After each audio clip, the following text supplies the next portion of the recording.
사면초가 자주 쓰는 단어입니까? 여러분 인생에 사면초가가 없기를, 또 즐겨 사용하는 단어가 아니기를 주님의 이름으로 축복합니다. 이 사면초가라는 말이 초나라의 노래가 사방에 울려 퍼진다 해서 사면초가예요.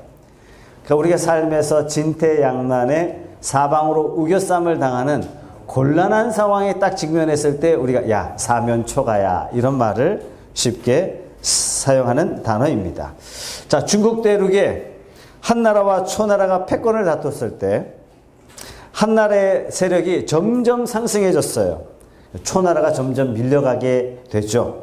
이때 한나라 유방, 초나라 항우가 서로 직면해 있을 때 한나라가 초나라를 다 포위했어요. 다 포위했을 때 어떻게 했냐면 이때 당시에 초나라 장수들이 다 도망갔어요. 군량미 다 떨어졌어요. 사기 다 떨어졌어요. 이 초나라 병사들이, 초나라 항우가 남아있는 병사들을 이끌고 도망가는 거예요. 한마디로. 그런데 어디선가 슬피 우는, 구슬피 우는 초나라의 고향 노래가 들리는 거예요. 뭔가 봤더니 실상 어떻게 했냐면 한나라의 유방이 자기가 포로로 잡고 있던 모든 초나라 병사들에게 자기 나라의 구슬픈 고향 노래를 부르도록 한 거예요. 도망가다가 이 항우가 어떤 마음이 들었냐면 야, 이제는 다 졌구나. 싸울 만한, 게릴라 할 만한 승산도 사라졌다. 이 마음에 사기가 다 떨어졌던 겁니다. 그래서 결국 한나라가 승리하게 됩니다. 자, 이스라엘 백성들이 6월절 사건으로 말미암아 이스라엘 백성들이 애굽에서 탈출하게 됩니다. 문제는 뭐냐면 탈출했으나 바로가 600대의 최신의 탱크를 이끌고 뒤에서 쫓아오고 있어요. 바로가 악에 받쳐가지고 이스라엘 백성들을 잡아다가 다 죽이겠다고 쫓아오고 있습니다. 문제는 뭐냐면 이스라엘 백성들 눈앞에 홍해가 또 가로막고 있는 겁니다. 이거 우리는 뭐라고 표현하냐면 사면초가. 앞을 봐도 뒤를 봐도 옆을 봐도 어디를 봐도 빠져나갈 수 없는 사면초가. 모세는 어땠을까요? 아마 모세의 사면초가의 심령은 더 심했을 거예요. 왜냐? 환경을 봐도 사면초가인데 더더군다나 200만 명을 이끌고 나온 이 이스라엘 백성들마저도 뭘 하고 있냐면 모세를 향해서 원망하고 있고 하나님을 향해서 원망하고 있는 겁니다. 그러니까 모세 입장에서는 기가 찼을 거예요. 사실 우리는 살면서 여러 다양한 사면초가에 직면하기도 합니다. 자, 오늘 말씀을 통해서 저와 여러분의 인생에 놓여져 있는 이 사면초가를 향하신 하나님의 거룩하신 뜻이 무엇인지 발견하고 사면초가 위에 뛰어넘는 저와 여러분의 삶이 되시기를 바랍니다. 자, 오늘 말씀 3절에 보니까 어떻게 시작하냐면 광야에 갇힌 바 되었더라, 이렇게 말씀하세요. 이스라엘 백성들이 광야에 갇혔다는 얘기예요. 그런데 이 위기가 하나님이 영광 받으실 사건이다 라는 겁니다. 우리 다 같이 4절, 17절, 18절 말씀 다 같이 한번 읽어보겠습니다. 내가 바로의 마음을 완악하게 한즉 바로가 그들의 뒤를 따르리니 내가 그와 그의 온 군대로 말미암아 영광을 얻어 애굽 사람들이 나를 여호와인 줄 알게 하리라 하심에 무리가 그대로 행하니라. 사면초가 이 상황을 통해서 하나님이 뭐라고 말씀하시냐면 내가 여호와인 줄 알리라, 이것 때문에 영광을 받을 것이다. 17절 말씀도 다 같이 한번 읽어보죠. 시작. 내가 애굽 사람들의 마음을 완악하게 할 것인즉 그들이 그 뒤를 따라 들어갈 것이라. 내가 바로와 그의 모든 군대와 그의 병거와 마병으로 말미암아 영광을 얻으리니. 18절. 내가 바로와 그의 병거와 마병으로 말미암아 영광을 얻을 때야 애굽 사람들이 나를 여호와인 줄 알리라 하시다니. 오늘 이 사건을 저와 여러분들에게 보여주시는 궁극적인 목적은 뭐냐면 이 사건을 통해서 하나님이 하나님 되심을 알고 이것 때문에 영광을 돌린다는 얘기예요. 자, 그렇기 때문에 오늘 일어났던 이 사면초가는 이스라엘 백성들이 어찌어찌 하다 보니까 사면초가 딱 갇힌 게 아니라 하나님이 사면초가 되도록, 하나님이 진퇴양난 되도록 하나님이 이스라엘 백성들이 그리 모셨다는 얘기예요. 일부러 이스라엘 백성들을 위기 가운데 빠뜨렸다라는 말씀입니다. 자, 여러분, 왜 이렇게 하셨을까요? 6월절 사건을 통해서 어떤 일이 벌어졌냐면 애굽의 바로가 두 손 두 발 다 들었어요. 유월절 사건으로 말미암아 이스라엘 백성들이 애굽에서 탈출했습니다. 430년 동안 노예로 있었던 이스라엘 백성들이 학수고대하던 노예의 삶을 종지부 딱 찍었어요. 이게 뭐 때문에 됐어요? 유월절 사건 때문에 이루어졌어요. 이스라엘 백성들이 그러면 유월절 사건 어떻게 경험했는지 여러분 한번 상상 한번 해보세요. 좌우문선주 임방위에 어린 양의 피를 발라라. 이스라엘 백성들은 밖에 나오지 말고 안에서 어린 양을 구워 먹어라. 새벽에 일어나니까 애굽의 장자들 다 죽었어요. 이스라엘 백성들은 살았어요. 와, 그러고 나갔단 말이죠. 그 밤에 무슨 일이 일어났는지, 그 밤에 하나님이 무슨 일을 행하셨는지 이스라엘 백성들의 눈으로 볼 수는 없었습니다. 단지 모세를 통해서 미리 말을 들었어요. 단지 지도자를 통해서 구원받은 다음에 하나님이 지난밤에 우리를 이렇게 구원하셨습니다. 하나님이 지난밤에 우리를 압제했던 그 대적 바로의 두 손 두 발을 다 들게 만드셨습니다. 하나님이 지난밤에 우리에게 승리를 주셨습니다. 근데 이스라엘 백성들 본 사람이 아무도 없어요. 우리 구원받았구나 이렇게 되는 거예요. 여러분, 이것이 오늘날 저와 여러분들이 구원받은 사건하고 똑같습니다. 우리 구원받았어요. 근데 어떻게 구체적으로 구원받았는지 잘 몰라요. 말씀해 주시니까 그걸 통해서 아는 겁니다. 그런데 오늘 이스라엘 백성들이 홍해를 건너는 사건은 조금 달라요. 하나님께서 이 사건을 통해서 모든 이스라엘 백성들에게 200만 명의 이스라엘 백성들에게 뭘 보여주기를 원하시냐면, 아, 하나님이시구나. 아, 하나님 정말 살아계시구나. 하나님이 영광 받으세요. 하나님이 최고입니다. 이 고백을 이스라엘 백성들의 눈으로, 피부로, 귀로 체험하도록 하나님 하시는 거예요. 부산에서 일어났던 그 유명한 구원파 이단은 뭐라고 이야기하냐면, 당신 구원받았습니까? 구원의 일생일대 그렇게 중요한 건데 당신이 구원받은 날짜 몇 달 몇 시 몇 초인지 아십니까? 잘 몰라요. 그럼 당신 구원 가짜요. 이렇게 말하면 납득이 되더란 얘기예요. 오늘 사건을 통해서 뭘 가르쳐 주냐면, 구원받은 날 내가 잘 모를 수 있어요.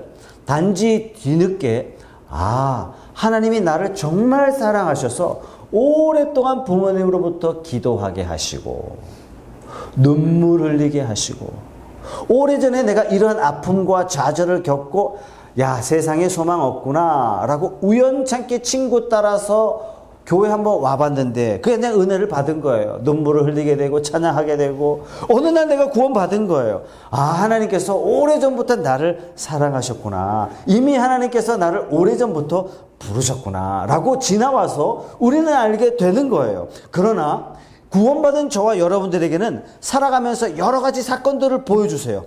그것이 고난이 되었던 어떤 특별한 사건을 통해서 큰 축복을 받게 되었던, 위기를 통해서 하나님 그랬더니 하나님이 도와주셔서 하나님 정말 살아계시구나. 그걸 내가 직접 체험하는 것을 통해서 내 눈으로 내 피부로 살아계신 하나님을 목격하면서 하나님은 하나님이십니다. 하나님은 유일하십니다. 하나님은 대단하십니다. 하나님은 위대하십니다.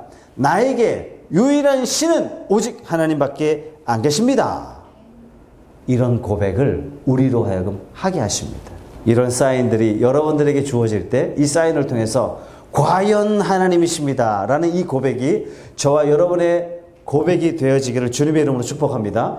오늘 2절 말씀에 굉장히 독특한 표현을 하세요. 2절 말씀에 보면 뭐라 그러시냐면, 이스라엘 자손에게 명하여 돌이켜 바다와 믹돌 사이 비하히로답 바할스못 맞은편 바닷가에 장막을 쳐라. 하나님께서 이렇게 말씀하세요. 하나님께서 이렇게 인도하시다가 어떻게 말씀하시냐면, 구름 기둥으로 인도하시다가 하나님이 돌연 이렇게 말씀하세요. 돌이켜. 여러분, 이 돌이킨다는 말은 뭐냐면 본래 가던 길을 돌렸다 이런 얘기예요. 하나님께서 돌이켜, 이 말은 본래 진로를 바꾸셨다 이런 뜻이에요. 다른 말로 돌이켜, 이 말은 하나님께서 일부러 이스라엘 백성들을 막다른 골목에 집어넣으셨다 이 말인 것입니다. 그런 다음에 6절 7절 말씀, 바로가 곧 그의 병거를 갖추고 그의 백성을 데리고 갈새 선발된 병거 600대와 애굽의 모든 병거를 동원하니 지휘관들이 다 거느렸더라. 여러분, 왕실 근위대는요 최정의 부대고 최고의 군사고 최신의 무기가 갖추어져 있는 것이 왕실 근위대 아니겠습니까? 이때 고대 사회는요, 자기 병사가 반란을 일으킬 수 있기 때문에 최고의 병사는 항상 왕 주변에 있는 거예요. 근데 문제는 뭐냐면 병거 600대. 오늘날로 따지면 최신의 탱크 부대 600대가 나온 거예요. 더 놀라운 건 모든 병거가 동원되었고, 다시 말해서 군대의 모든 기술자들이 다 동원됐다는 얘기예요. 지휘관들이 다 거느렸다. 최고의 지도자들이 바로의 말을 듣고 다 출동한 겁니다. 결론적으로 하나님이 왜 바로의 군대를 막지 않으셨을까요? 이스라엘 백성들을 구원하시고 작정하셨다면 모든 난관들, 모든 돌뿌리들을 다 제거하셨으면 딱 좋을 텐데 하나님이 왜 이 바로의 병거들을 막지 않으셨을까요? 오히려 오늘 성경 말씀은 이렇게 말씀하세요. 바로의 마음을 완악하게 했다. 이미 아들 장자가 죽는 사건을 통해서 바로의 마음이 다 무너졌잖아요. 바로가 이렇게 얘기했어요. 제발 가라, 가. 이미 바로가 포기했단 말이죠. 그런데 오늘 말씀에 보면 여러 번 하나님께서 바로의 마음을 완악하게 했다는 말씀을 반복하고 있습니다. 우리가 인간적으로 생각하면 하나님께서 추격하는 바로의 길을 딱 막아주시고 이스라엘 백성들 이제 탈출하는, 오직 하나님만 딱 붙잡고 탈출하는 그 이스라엘 백성들에게 어려운 길 다 피하게 하시고 난관 다 피하게 하시고 좋은 길, 편안한 길, 형통한 길로 탄탄대로로 그 길을 인도하시면 얼마나 좋겠어요. 이제 출애굽했는데. 그러나 하나님께서는 바로의 마음을 완악하게 하시고 바로로 하여금 최정예 군사들을 이끌고 추격하게 하시고, 반면에 하나님은 하나님의 백성들을 코너에 몰아 넣으셨어요. 하나님께서 일부러 작전을 변경하셨습니다. 우리도 살면서 사실은 이와 같이 처절하지는 않을지라도 우리는 삶의 위기를 때로는 만납니다. 더 놀라운 것은 하나님을 믿고 하나님 말씀에 순종했는데도 불구하고 우리가 가끔 이런 위기를 만날 수 있습니다. 바로 이때 우리는 결정해야 돼요. 이 위기 가운데 우리는 원망할 것인가, 아니면 그럼에도 불구하고 과연 믿음의 길에 굳건하게 서서 하나님을 의지할 것인가, 우리는 결정해야 됩니다. 자, 여러분, 이스라엘 백성들 어떻게 결정했는지 11절 말씀에 이렇게 나옵니다. 그들이 또 모세에게 이르되 애굽에 매장지가 없어서 우리를 이끌어내어 이 광야에서 죽게 하느냐, 어찌하여 당신이 우리를 애굽에서 이끌어내어 우리에게 이같이 하느냐. 이스라엘 백성들이요, 이 사건 때문에 원망을 퍼붓습니다. 아니, 우리가 애굽에서 못 죽여서 광야 데리고 나와서 시체 만들게 하는 거냐? 하나님은 이 사건을 통해서 하나님 되심을 이스라엘 백성들에게 보여주시고, 하나님은 이 사건을 통해서 모든 이스라엘 백성들이 절체절명의 위기에서 우리를 구원하신 하나님을 향해서 박수를 치고 춤을 추고 하나님밖에 없습니다라는 이 영광을 받으시기 위해서 하셨건만 지금 이스라엘 백성들은 원망하고 있습니다. 17절 18절 다시 한번 읽어볼까요? 내가 애굽 사람들의 마음을 완악하게 할 것인즉 그들이 그 뒤를 따라 들어갈 것이라. 내가 바로와 그의 모든 군대와 그의 병거와 마병으로 말미암아 영광을 얻으리니 내가 바로와 그의 병거와 마병으로 말미암아 영광을 얻을 때에야 애굽 사람들이 나를 여호와인 줄 알리라 하시더니. 여러분, 4절까지 합치면요, 이 영광이라는 단어가 무려 3번이나 강조되고 있습니다. 여러분, 이 사건은요, 이스라엘 백성들이 굉장히 중요합니다. 왜 중요할까요? 여호와인 줄 알리라, 영광을 받으리라. 이 사건은 왜 그토록 중요하냐 말이에요. 하나님이 이스라엘 백성들을 막다른 골목으로 인도하실 만큼, 이스라엘 백성들이 죽을 만큼 위기 속에 잡아 넣으신 하나님의 특별한 사인과 하나님의 특별한 계획이 있는 겁니다. 하나님께서는 일부러 바로로 하여금 추격하도록 만드셨어요. 오늘 말씀을 통해서 바로의 마음을 완악하게 하셨어요. 아니, 이스라엘 백성들 어차피 광야 가면 고생할 텐데, 고생이 눈앞에 그냥 쫙 깔려 있는데, 모든 고생 다 찾아서 할 텐데, 하나님 그거 다 아시면서 왜 이 고생을 특별히 하나님 원하실까요? 여러분, 그거 알면 우리가 이 땅에서 살아갈 때 이길 수 있어요. 경제적 고난, 사람으로부터 받는 고난, 환경의 고난, 내가 과거에 내가 다시는 이렇게 살지는 말아야지 하는 그 칠흑 같은 고난을 주신 하나님의 의도를 우리는 알 수 있고, 지금 내 눈앞에 다가오고 있는 그 위기도 우리가 담대히 믿음으로 승리할 수 있는 줄 믿으시기 바랍니다. 오늘 홍해를 가르기 전에 이 사건은 저와 여러분들에게 주시는 하나님의 특별한 메시지가 될 겁니다. 하나님 되심을 아는 것, 하나님께 영광 돌리며 살아가는 것, 하나님의 백성들에게 이것은요 굉장히 중요합니다. 에베소서 1장 17절 말씀, 바울이 에베소 교인들에게 던진 메시지를 한번 읽어보겠습니다. 시작. 우리 주 예수 그리스도의 하나님 영광의 아버지께서 지혜와 계시의 영을 너희에게 주사 하나님을 알게 하시고, 하나님이 이스라엘 백성들에게 뭘 주시냐면 하나님의 백성들에게 하나님을 알게 하신대요. 지혜의 영을 주시고 계시의 영을 주셔서 하나님을 알게 하신대요. 그러니까 성도에게 있어서 하나님을 아는 건 너무 중요한 거예요. 왜 신앙생활 하다가 자빠져요? 하나님 모르기 때문이에요. 하나님이 놀라운 축복을 그 앞에 딱 준비하고 계신데 딱 그 앞에 통과해서 축복을 딱 잡고 전진하는 것이 아니라 거기 가기 전에 다 무너져요. 거기 다 무너져요. 왜요? 하나님을 모르기 때문이라는 얘기예요. 에베소서 3장 13절 말씀도 다 같이 한번 읽어보겠습니다. 시작. 그러므로 너희에게 고난하오노니 너희를 위한 나의 여러 환난에 대하여 낙심하지 말라. 이는 너희의 영광이니라. 에베소 교인을 향한 바울의 마음이에요. 바울의 마음. 하나님을 잘 알아야 됩니다. 하나님을 모르면 여러분들이 위기를 딱 만났을 때 낙심하여 쓰러집니다. 그것은 영광이고 축복입니다. 여러분, 이스라엘 백성들이 얼마나 과거에 부패했냐면 하나님이 호세아 선지자를 통해서 야, 너 창녀와 결혼해 이렇게 말씀하세요. 그 창녀와 결혼해요. 남편 잘 만나서 살다가 본래 직업을 또 쫓아갑니다. 그러면서 뭘 가르쳐 주냐면 이스라엘 백성들이 이와 같다. 너희가 나를 버렸다. 너희가 가증한 우상에 절을 하고 가증한 우상을 잡고 있는 것이 마치 가늠한 자와 똑같다. 이스라엘 민족 전체가 이와 똑같다. 이 호세아 선지자가요, 자기가 이걸 경험하고 성도들에게, 이스라엘 백성들에게 이런 메시지를 던집니다. 호세아 6장 3절의 말씀 다 같이 읽어보겠습니다. 시작. 그러므로 우리가 여호와를 알자, 힘써 여호와를 알자. 그의 나타나심은 새벽빛같이 어김없나니 비와 같이 땅을 적시는 늦은 비와 같이 우리에게 임하시리라 하리라. 이 이스라엘 백성들에게 호세아 선지자가 뭐라고 이야기해요? 지금 이스라엘 백성들이 하나님의 놀라운 진노 앞에 직면할 수밖에 없었던 건 어쩔 수 없다. 자, 그러면 어떻게 할 것인가? 여호와를 힘써 알자. 여호와를 아는 길이 우리가 하나님의 진노로부터 벗어나는 길이요, 우리가 참되게 살아가는 유일한 방법은 뭐냐면 하나님을 힘써 아는 것이다. 여러분, 성도가 하나님을 알 만큼 알면요, 우리가 시련을 딱 만났을 때 시련을 통해서 복된 길로 나아가요. 근데 하나님을 알 만큼 알지 못하게 되면 힘든 일을 만나고 시련을 만나게 되면 딱 낙심해요. 하나님 등져요. 하나님 꼭 등지지 않는다 할지라도 하나님과 관계가 소원해져요. 하나님과 멀어져요. 여러분, 성경은 모세의 이야기 아닙니다. 성경은 다윗 이야기도 아닙니다.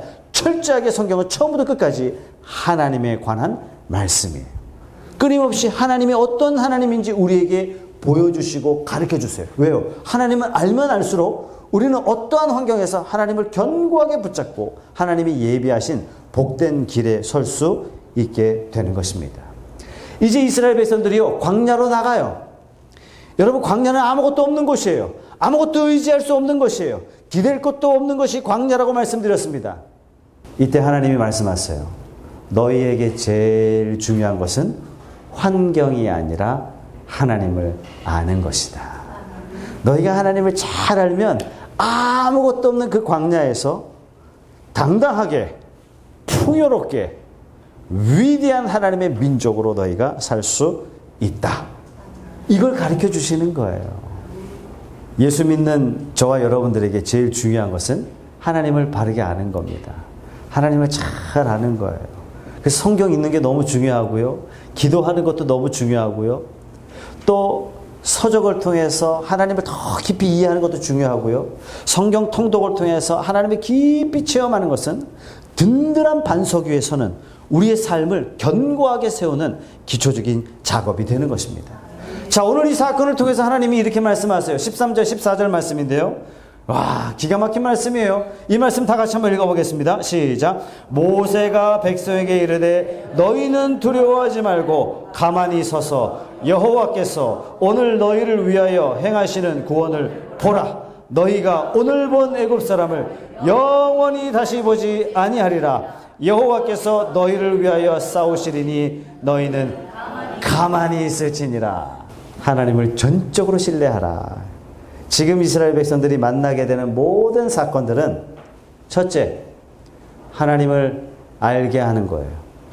둘째, 하나님만 신뢰하라 라는 사인으로 오늘 사건을 통해서 가르쳐주고 계신 거예요. 셋째, 이 사건을 통해서 오직 하나님께만 영광을 돌리고 그분만 의지하라. 이 세 가지를 지금 이스라엘 백성들에게 가르쳐주고 있는 것입니다. 이 사건 때문에 홍해가 열리게 됐죠. 홍해의 기적을 통해서 이스라엘 백성들에게 장차 너희들이 홍해 건너편 삶은 아무것도 없지만 이와 같이 사면초가에서 너희들을 구원하신 것처럼 저 광야에서 아무것도 없지만 내가 그곳에서 이와 같이 너희들의 하나님이 되고 너희들을 인도하고 너희들에게 영광을 받는 그런 하나님이 될 것이다. 이제 앞으로는 절대 믿음 잃지 말고 용기 잃지 말고 담대하게 하나님의 백성으로 아무것도 보이지 않아도 한 걸음 한 걸음 나오라. 이 사인을요, 홍해 기적을 통해서 하나님이 보여주시는 거예요.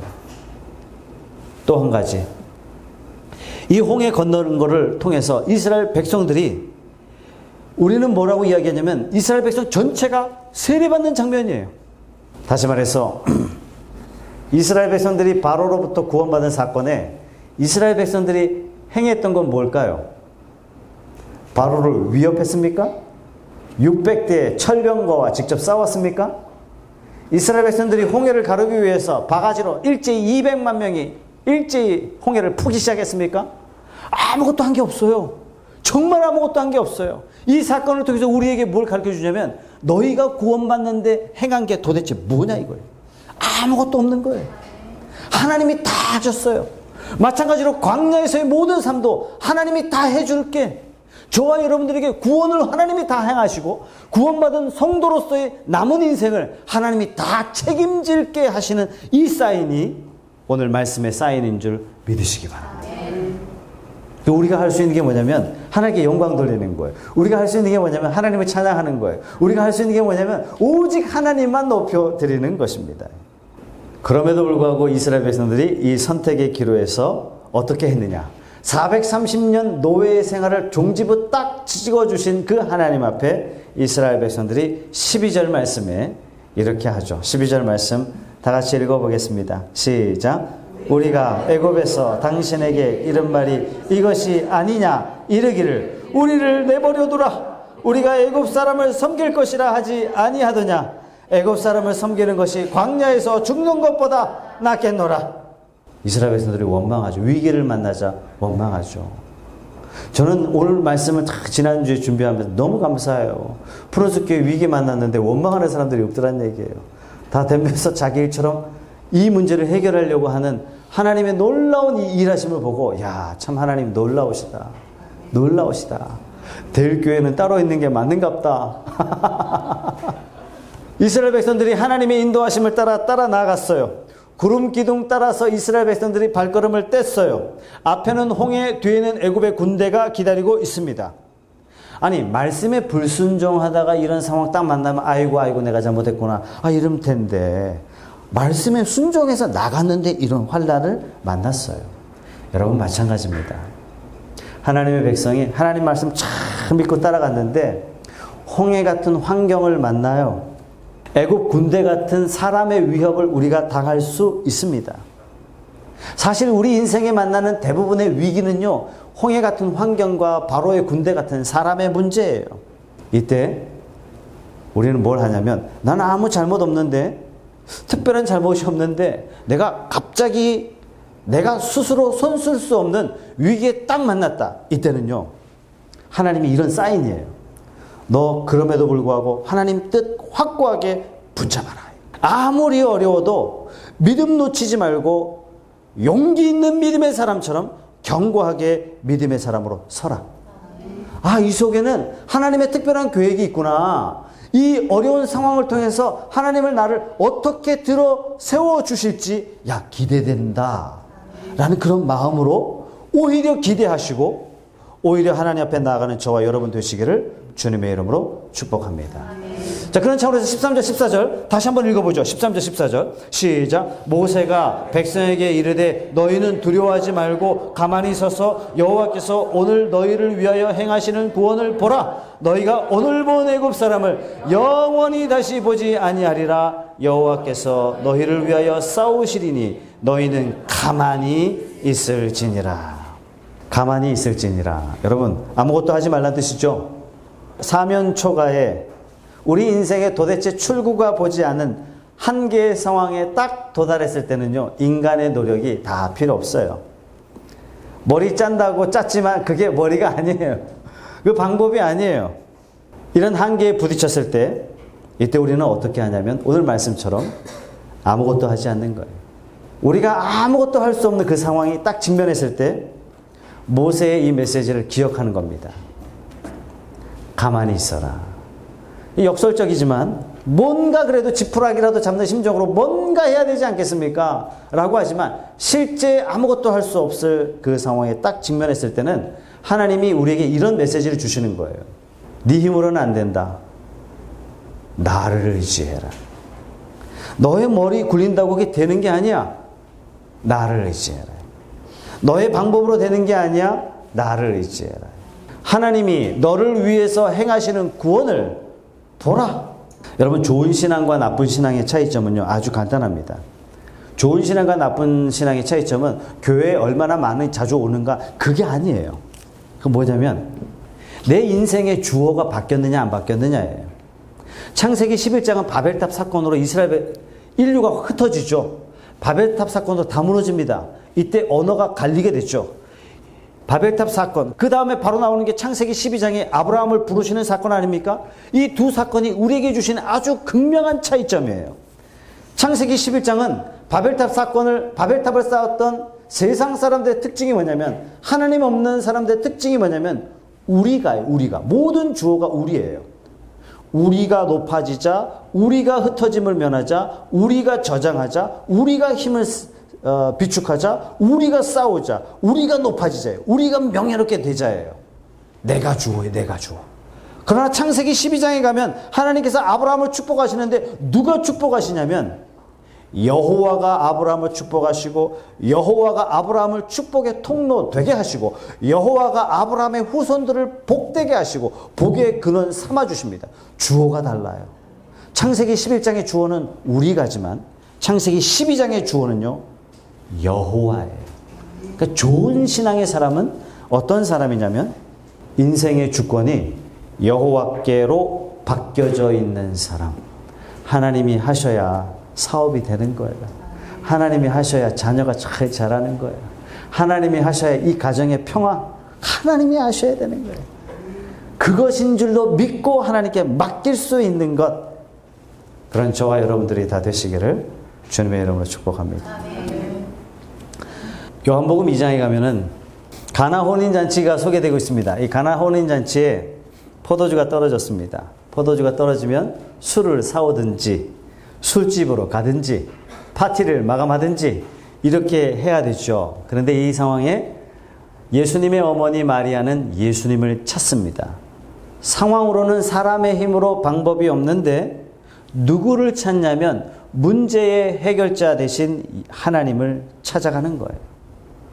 마리아 스스로 주인된 것도 아니에요. 그 집의 주인을 찾아간 것도 아니에요.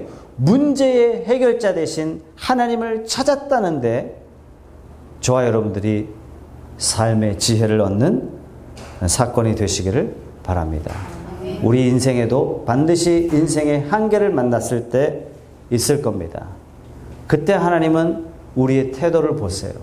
그때 저와 여러분들이 하나님을 찾아가는 저와 여러분들이 다 되시기를 주님의 이름으로 축복합니다. 자, 여러분의 인생에 지난날 사면초가를 만났을 때 별별 방법을 다 써도 안 됐을 때 그때 우리는 해야 될 게 뭐냐면 가만히 있는 거예요. 가만히 있는다는 것은 아무것도 하지 않는다는 뜻이 아닙니다. 내 인생의 주인 되신 하나님을 바라보는 거예요. 내 인생의 주권자 되신, 내 인생의 모든 문제를 해결하실 유일한 하나님을 사모하고 기대하고 그분을 바라보는 겁니다. 그래서 오늘 말씀에도 모세가 얘기해요. 너희를 위하여 행하시는 구원을 보라. 이렇게 말씀하고 있습니다. 우리의 인생의 주권이 이제는 바뀌었습니다. 나는 오직 하나님을 의지하겠습니다. 이 신앙의 고백이 저와 여러분의 고백이 되시기를 바랍니다. 하나님만 오직 바라보라. 아무것도 하지 말라. 이것은 노력하지 말고 애쓰지 말라. 이런 뜻이 아니라 우리 인생의 진정한 승부수는 하나님 손에 있음을 믿으라. 라는 하나님의 말씀입니다. 오직 하나님을 신뢰하고 믿고 나아가는 저와 여러분 되시기 바랍니다. 말씀 한 구절 보겠습니다. 사무엘상 2장 6절의 말씀. 한나가 오랜 기간 하나님 앞에 기도하는 가운데 이런 고백을 하게 됩니다. 여호와는 죽이기도 하시고 살리기도 하시며 수월에 내리기도 하시고 거기에서 올리기도 하시는도다. 한나가 아들 사무엘을 얻고 이런 고백을 해요. 모든 주권이 결국 하나님 손에 있었습니다. 저와 여러분의 고백이 이런 신실한 고백이 되어서 오히려 위기를 만나서 위기 때문에 하나님이 예비하신 큰 축복의 길로 나아가는 저와 여러분들이 다 되시기를 주님의 이름으로 축복합니다. 자, 오늘 말씀을 생각하면서 다 같이 한번 통성으로 기도하겠습니다. 우리 기도하실 때 이렇게 기도하기로 해요. 하나님, 내 삶의 모든 것 해결자 되어주신 하나님을 찬양합니다. 나는 구원을 생각지도 못했는데 하나님이 나에게 구원을 예비하시고 준비하시고 내 인생의 구원의 옷을 입혀주셨음을 인하여 찬양하시기 바랍니다.